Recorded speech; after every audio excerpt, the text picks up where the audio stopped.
silaacan nagu qabsaday xaafadan iyo caloolxumada aan aragnay midaan aragnay maahan gabdho yaryar oo aan jecelnahay oo awlaadeennii ah ayaa hilbahoodii ku warmay beeka markaan wacnay oo la hadlayn waxbaa nooga qaban weysay hantideenni way ku gubatay way ku baaba'day naf iyo maal waan ku hurnay maxay ahaato waa ujeediin waxay ilhaysa ilaala ka dhan annaga gurigeenna waxaa gubay baalahaas dab ka kacay waxaan cambaaraynaynaa beeko waxaan ka rabnaa gabdhaheena diyadooda beeko waxaan ka rabnaa gabdhaheena diyadooda beeko waxaan ka rabnaa gabdhaheena diyadooda. Asalaamu calaykum waraxmatullaahi wabarakaatu. Maa'ida iyo Nasteexo waxay ahaayeen laba hablood oo yaryar oo ku geeriyooday dab ka kacay koronto. Labadan hablood oo isku diyaarinayay tartanka Qur'aanka Kariimka, Maa'ida iyo Nasteexo waxay lahaayeen himilo iftiimaysa balse farsamo xumo darteed bay u geeriyoodeen maadaama shirkadda korontada ay sabab u tahay. Waxay lahaayeen nabadbaadiye balse maysan helin wax gurmad ah. Shirkadda korontada waa la wacay laakiin lagama helin wax jawaab ah. Mas'uuliyiinta dawladda ilaa haatan waxba kamaysan oran sida naloo sheegayo. Aabbaha dhalay labada hab sanado badan wuxuu ku xiran yahay xabsiga. Aabbahani markii uu maqlay inay hablihiisii ay ku geeriyoodeen dab ka kacay korontada dabka ee tabeelaha guriga korkiisa koronto maraysay kadib halkaas ayuu ku suuxay aabbahaasi. Hooyooyinkani waxay la ilmeynayaan cadaalad darrada hablahooda ay ku geeriyoodeen. Fadlan sheergare siday u gaaraan mas'uuliyiinta iyo ummadda Soomaaliyeed intooda kale. Mahadsanid. maxay ahaato waa ujeediin waxay ilhaysa ilaala ka dhan annaga gurigeenna waxaa gubay baalahaas dab ka kacay ciyaalkeenay waa ku dhidhinteen gabdho jaamiciyiina naga dhinteen way ku basbeeleen waa ka soo gaari weyne oo dadkii gun iyo garab waa wayne gabdhaheena halkaasay ku baaba'een meeshaasay ku baaba'een albaabkii waxaa ka qabsaday dab annagii maxay ahaatay dabdamiskii oo noo soo gurman lahaayna jidkaa ku xirmay wax noo soo gurmaday oo maxay ahaatay garab iyo gargaar noo ahaaday waa wayne laba gabdhood oo jaamiciyiin oo xaafido quraamiin oo maxay ahaatay tartan quraan loo diyaarinayo habeenkaas berri subaxii camal inay galaan meeshaas nooga basbeelay lafahooda waa wayne dhuxushii iyo waxaan kala garan wayne maxay ahaatay hilbahoodii iyo lafahoodii hilibna kama arkin bacda sokorta jawaanada lagu keeno aan ku aruurinay hilbahooda beeko nagama soo gaarin waa la wacay haddii la wacayna maxay ahaato shaqaalaha kuu shaqayn doono waa laguu soo diray macaamiil dulqaada macaamiisha sharafta leh waxaan ahayn maxay ahaato waa ka waayne marka dambe hadal dib looga celiyeyna waxay dhaheen waqti habeeneedaa la joogaa waa waqti xilliga maxay ahaato u dulqaata markaan bas beelnay oo ilmaheeni gabdhaheeni 2 saacadoodoo cadcad 4 saac uu dabka bilowday 6 saacaana la damiyey wax noo soo gurmaday oo maxay ahaatay beeka haba yaraatee nama dhihin xataa maxaa idin gaaray 5 saac iyo bar marka la soo duulay la soo duugay qabuuraha la geeyay hilbihii iyo lafihii yaraayo la soo aruuriyay oo dhimbilihii laga kasi waayay baalahay fuuleen waxaa u darnaaday $5 bishii ugu soo aruurayso korontada fiiladaas bas baalahay fuuleen war walaalow ha igu dul xirin maxaa ku gaaray ima dhihin janaasada kama soo qayb galin see wax u jiraan nama dhihin beerkeenay shiileen way noo kariyeen hilbaheenay afka noo geliyeen hilibkooda afka allaha u geliye ilaa hadda hadalka ma hayno war naga soo gaara madaxweynaha sharafta leh xasan sheekh maxamuudow arrintan ka hadal ra'iisul wasaare xamsow arrintan ka hadal baarlamaanka sharafta lahow ka hadal shacabka Soomaaliyeed ka hadla haddaadan ka hadlin nin walba oo halhalaad u guban doontaa ilmahaaga halhalay u baabi'i doonaan cid ka hadli doontana ma jirto subxaanallah hilbaheena way gubteen war naga soo gaara laa ilaaha ila allah محمد رسول الله انت كو هذا شاي واقبني واقمارني المهنا واهورين لفهنا وين هلبهنا وين بعالو أروريه عرور تاني وحوسو قرمدا ولا واي ورفيلة نقبتي ويقول سيدو الحرايا واديدي إنو إيجا جوجي نينكا حفيزك جوغا مركان أوتاقي مروحادا أوشيدان محي هاتا مكيفة أوشيدان ويراحي سنايين درساناهي هلا نقانا حفيزكودا نقانا سلقودا نقانا ماشي إيكسو دولانا نقانا وحان ربنا نسمين كرنا لكن أنا أياغا عمل من نقانين إن أن دب قبتسين وأغودنا لكن ما قبتسين أنا مساكين أنا عمل هاكو بابا آيان ومسلمين لا إله إلا الله محمد رسول الله دهاي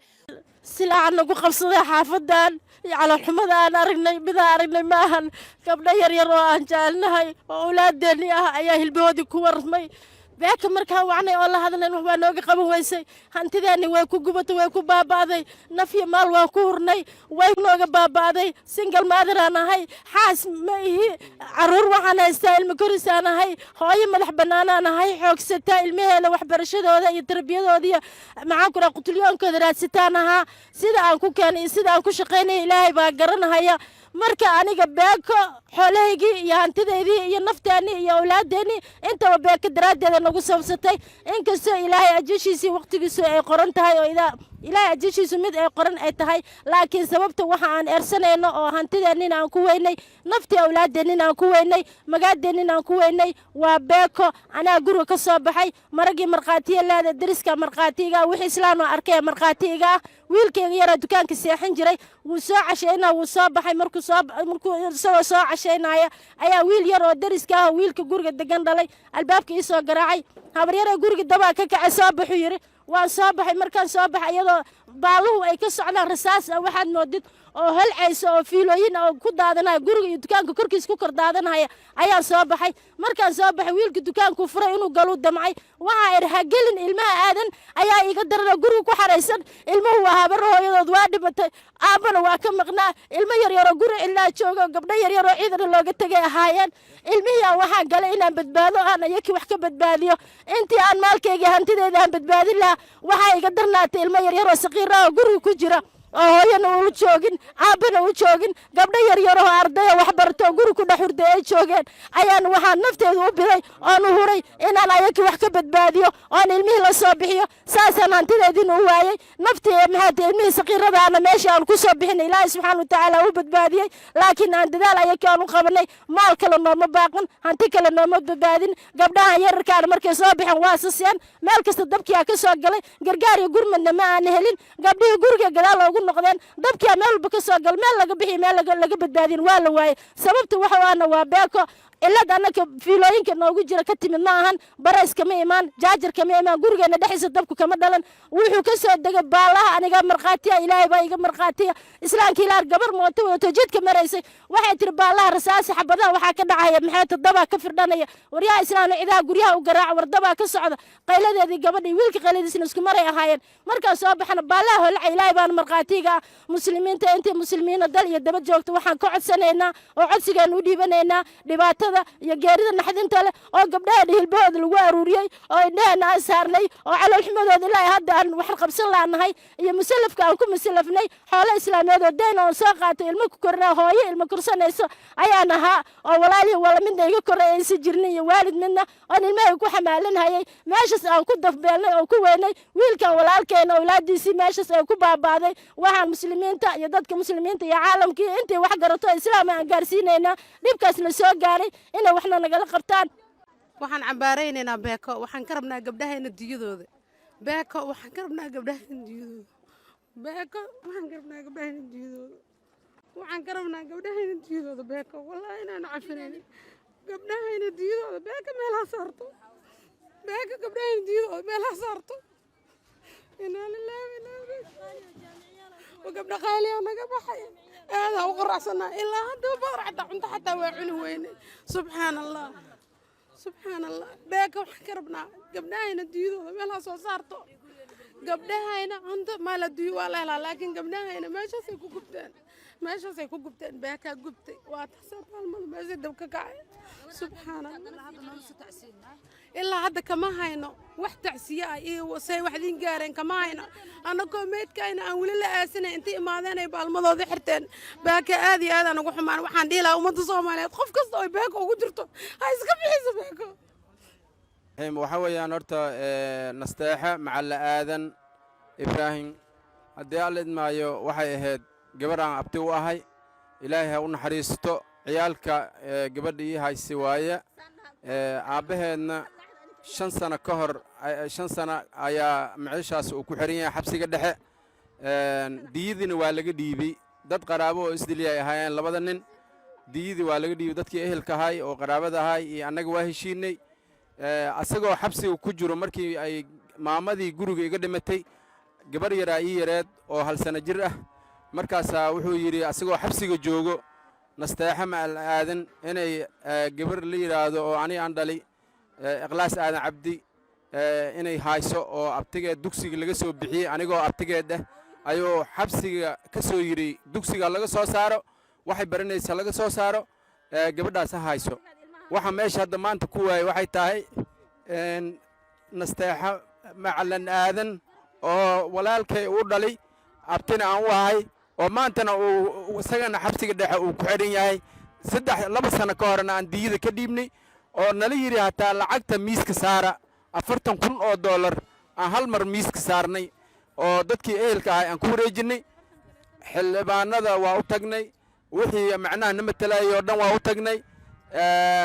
meel kasta hataan tagnay oo haddii alla idmaayo ninka la leeyahay u sarreeya maanta maxkamadda sare waa u tagnay gurigiisa aan u tagnay waxaa nala yidhi macal aadan wuxuu maanta day kara madaxweynaha xasan sheekh maxamuud qafaan ahayn ma day karo annaga xukunka waa naga dhammaaday sidaasaa yidhaahdeen marka culayskaasna waa na hayaa annagoo murugtaas iyo dhibaatadaas ayna haysi ayaa haddana maanta ay nooga darsantay gabadha abtiga aan u ahaay oo aad u jeclaay nasteexa macalla aadan iyo gabadha adeer ku ahaay maa'ida cismaan cabdi oo qalbigayga ahaay oo aan ku tiirsanaay ciyaalkayga ay ku tiirsanaayeen oo ilmaha hooyo igu ahaay aan meesha ku waayey ilaahay subxaana wa tacaalaana qadaray qadarta rabbina insha allahu tacaala waa ku shukrinaynaa annaga meeshaan dhibaataa naga soo gaartay dhibaatada imaadina annaga alxamdulilah ilaahay baan ugu mahad celinaynaa wax kasta ilahay xaggiisa ka dhaceen musiibaa ka dhacday dad noolaa ku baaba'ay hantiyaa ku baaba'day dowladdiyaa wax xaggeeda ka socdo oo wanaag oo ka imaaday oo maxaa musiibadu dhacday dhahaya aan lahayn beekadii dabka xaggeeda oo ka imaadaya wax ka socda aan lahayn qiimeyn darrada iyo dhibaatada iyo xumaanta intaan la eg dadka soomaaliyeed loo geysanayo dadka halhal hilbahooda meesha ugu baaba'ayaan arrintaas arrin aad iyo aad aan ugu xunno waay meeshaan horta waxaa ku dhimatay 2 gabdhood 2 gabdhood mid walaalkeennaa dhalay midna walaasheenaa dhashay 2 gabdhood mid ka mid ah aabbaheed 5 sano ayaa wuxuu ku xiran yahay xabsiga dhexe ee soomaaliya 2 sano ka hor ayaa diin laga bixi dulmiyuu ku xiran yahay dulmiyuu ku xiran yahay dulmiga ayadoo ku xiran yahay oo la xukumay oo lacagtii laga dhiibay oo haddana ilaa hadda uu iska xiran yahay oo dowladda maalin ay iska dawareejinaysaa oo meel beel iskaga dawareejinaa